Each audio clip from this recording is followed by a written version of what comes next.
Good morning, everybody. Let's take a walk. So I've been thinking about doing a visual update on my experiment here.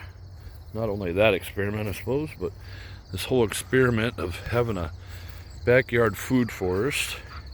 And I'm not sure if maybe the lighting's not the best, but I'm trying to get a visual record of everything that I have in my garden so I can kind of have something to compare it to.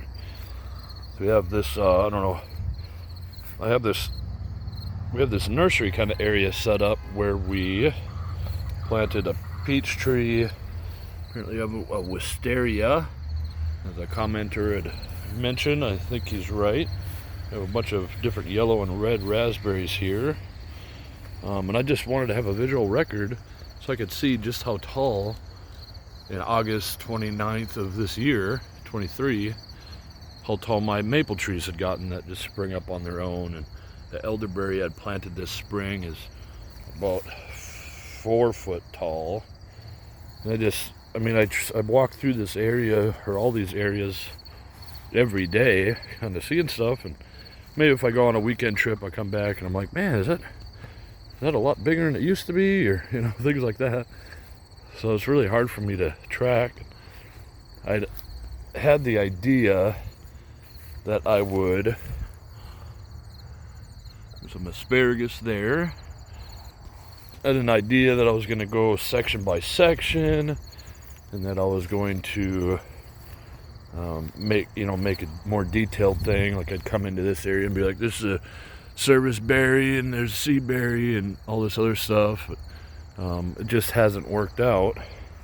So if I get a visual just of my areas, and this video isn't too crazy long, I might be able to just kind of reference it. So there's no special rhyme or reason. But one thing I'm looking at is the pine trees, and there's some cedar. There's another tree, evergreen tree there. There's a cedar. Let me let the camera focus. But I want to be able to track to see how much things are growing. Like I'm curious if this apple tree, I don't know, doesn't seem to have done very well all year long. But there's some things like this peach coming up that is, I can obviously tell how much it's grown by the changes in color from new growth to old growth. And I'm also going to be pruning much of this stuff. And some things like this walnut tree might just be getting cut down.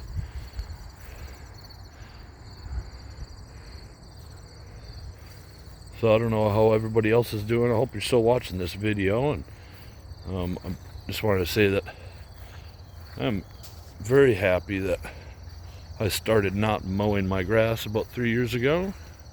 In 2019, I'd quit cutting the grass. Then that whole bug thing happened, and I was just thinking about if all these things were to, like stores are being closed down and all that, and trying to figure out if the stores were closed down and I didn't have any food, what would I do? And I started getting the idea of just walking around, and I guess it always kind of bothered me that none of our backyards had any food in it. None of our yards, like we always outsource all of our food. And it seems strange that we had these large plots of grass around.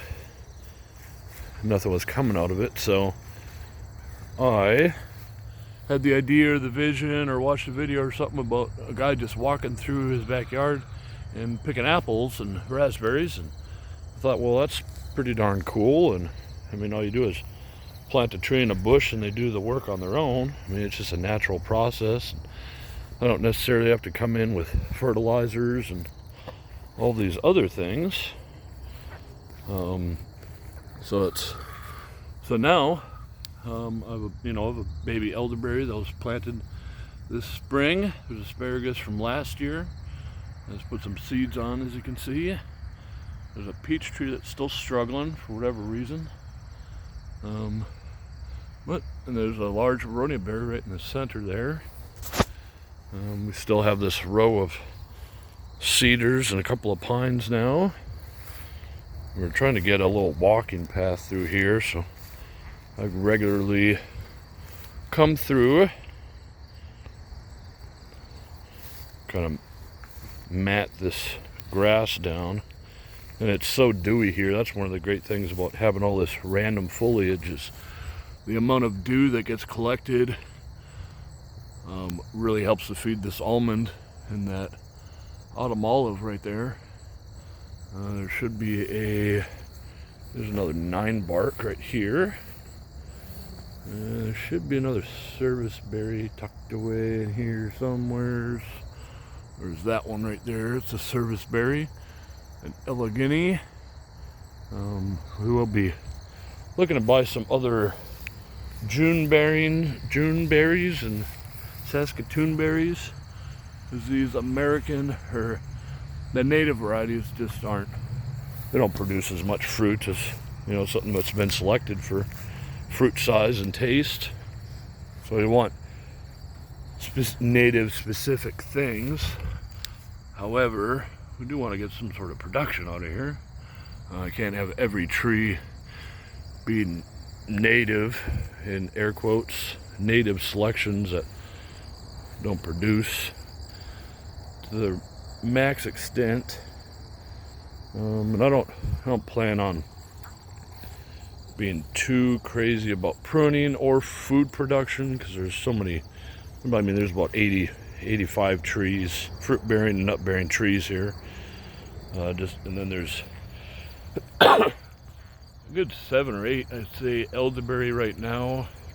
And there's a couple that are large enough that maybe in the spring or next spring I'll be able to start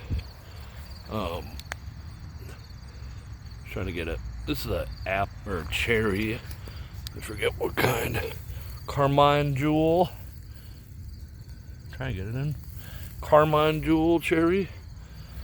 I'd already lost my train of thought, but as you can see, I'm just trying to get kind of close-ups on just how some things are growing, especially these cherries, because they had gotten bitten down, eaten down all the way to the ground, and then they regrew. So basically the rabbits pruned them for me, which is kind of cool, but it didn't kill anything.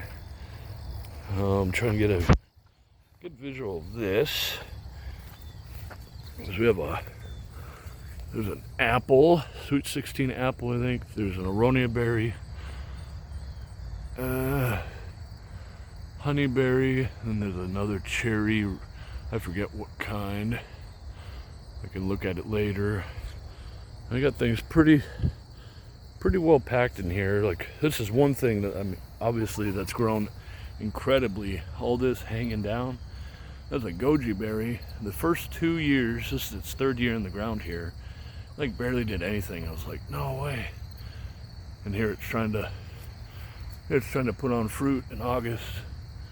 So it's yeah, it's something about on the 3rd year things really leap, or whatever you want to call it. Well, that's been true of these goji berries, that's for sure. And of course the chicken coop. This is see if it changes.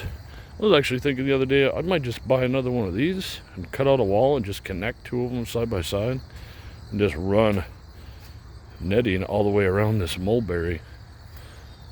That'd be another, what was it, $290 coop or something. Then I could get 7 more chickens. I don't know, it's an idea. I think it's about the most cost-effective idea I could think of. There's a what do you call them? Hazelnut? Hazelnut. Filbert. Now there's a row of aronia berries and some cherry. And we also have raspberries. And we planted these last fall, and they kind of struggled here, but this is where the rockiness starts. And I was thinking about trimming just the heads off to see if they branch out, but I'm just gonna let them enjoy the rest of the summer and not worry about it too much. I think we'll go down here Then we'll loop back around to the front of the house so I can see our grapes. Because it makes sense, I suppose. You'll see when here's another randomly occurring apple tree. Here's kind of our waste area. When I trim down some of the walnuts, I'm gonna actually just throw all the debris in here because it's all rocky there. So we're trying to build soil. There's another one of the pathways, just in case I forget in the intervening months. Let's see. There's some raspberries or blackberries. I don't know, we'll see. I do have tags on most of the trees, but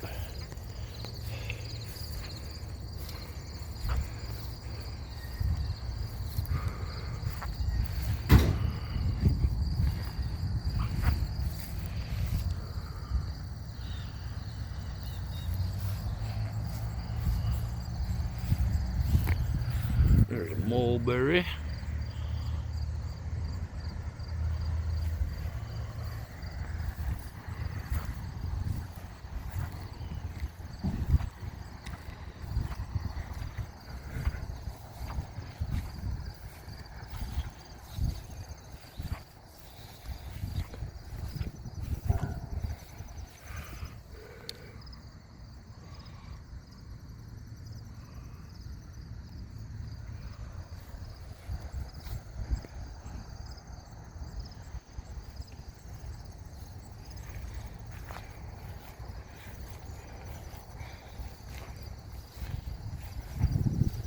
There we go, here's another. No, I don't know what that is. Another milk. I don't know. Goldenrod, I suppose. Seems like everything's goldenrod or milkweed, I don't know.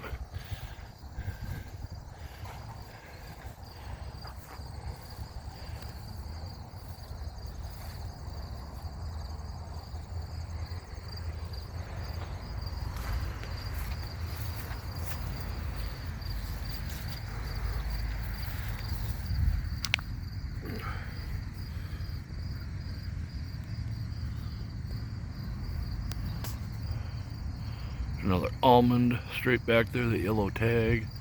Those are actually easiest to identify. There's a service berry, and this is a strawberry here. It'll be interesting if it doesn't get a whole lot of light back here. It gets evening sun, I suppose. We've got another cedar. There's a pine tree right behind to the left of that maple. And there is a pawpaw in here. I suppose I'll never remember where the pawpaw is. Some of this stuff, if it gets big enough, then I notice it. But I have a pathway through here that kind of works out. See more asparagus. Aronia berry, this is one of those heart nuts.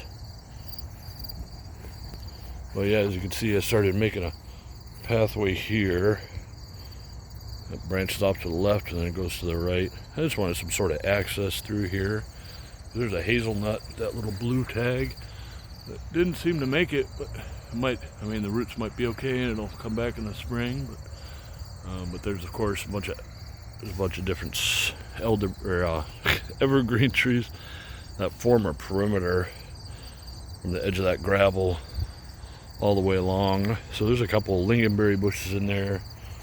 We're trying to work with a nursery nearby to see if they have any other evergreen berry bushes, edible berry bushes that we could use as a filler, like a gap filler for those evergreen trees, because we're just trying to evergreen trees will do a certain amount, but there'll be gaps, so we're just trying to make it a little bit denser and thicker, I suppose, and a little more creative.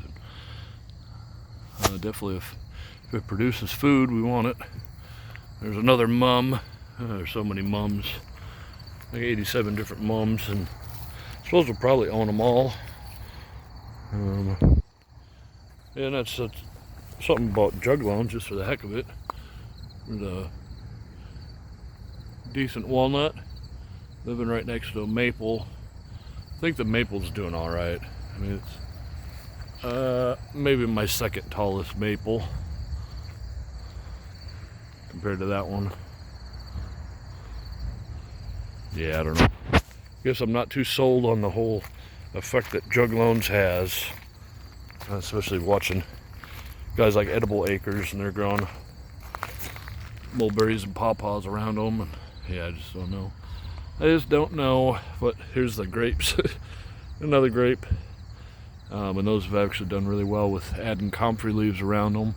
I actually buried some comfrey leaves with them, and that's what seems to have, I don't know, helped them spring back. I don't know. It's weird. And these pretty white and purple flowers that seem to bloom forever. And then these yellow ones. If you're still watching this video, if you can ID whatever these yellow flowers are, you should get some, because they bloom for like 2.5 months. And you just periodically just cut the dead stuff off, clean it up a little bit. You could probably just cut it, I don't know, July 1st, and it would just regrow again and have a whole bunch of flowers. And who knows? I mean, the flower has been amazing. Get a shot of these strawberries. I believe these are June bearing, but we won't hold that against, or no, I think they might be everbearing, yeah. So we won't hold that against them, but maybe there'll be a random everbearing that spreads like June bearing seem to. So I'm not too. Everbearing strawberries are okay, I suppose. That's what these are, and they keep producing. They produce throughout the year, but they just sit there. I want stuff that's gonna create a ground cover. I want this to be reaching out to here and covering up these spaces, and that's just not what happened with these. My sunchokes are doing okay. We got a leader there, trying to show the other ones how to grow. And of course the chickens. And one of our more recent pawpaws. Where did we put it? Here we go. Recent pawpaws. Let's see if that comes back. Actually didn't get video footage of the others, but they're all the same size. So. And then we got Lucy butts. I need to fill up their water. Happy birdies. Well, they'll be extra happy when I fill up their water. I've had some this morning, but I gotta fill up the bucket so I don't have to come out again. You wanna drink water out of my hand, birdie? No, probably not. Okay. All right. Well, I think I have enough evidence.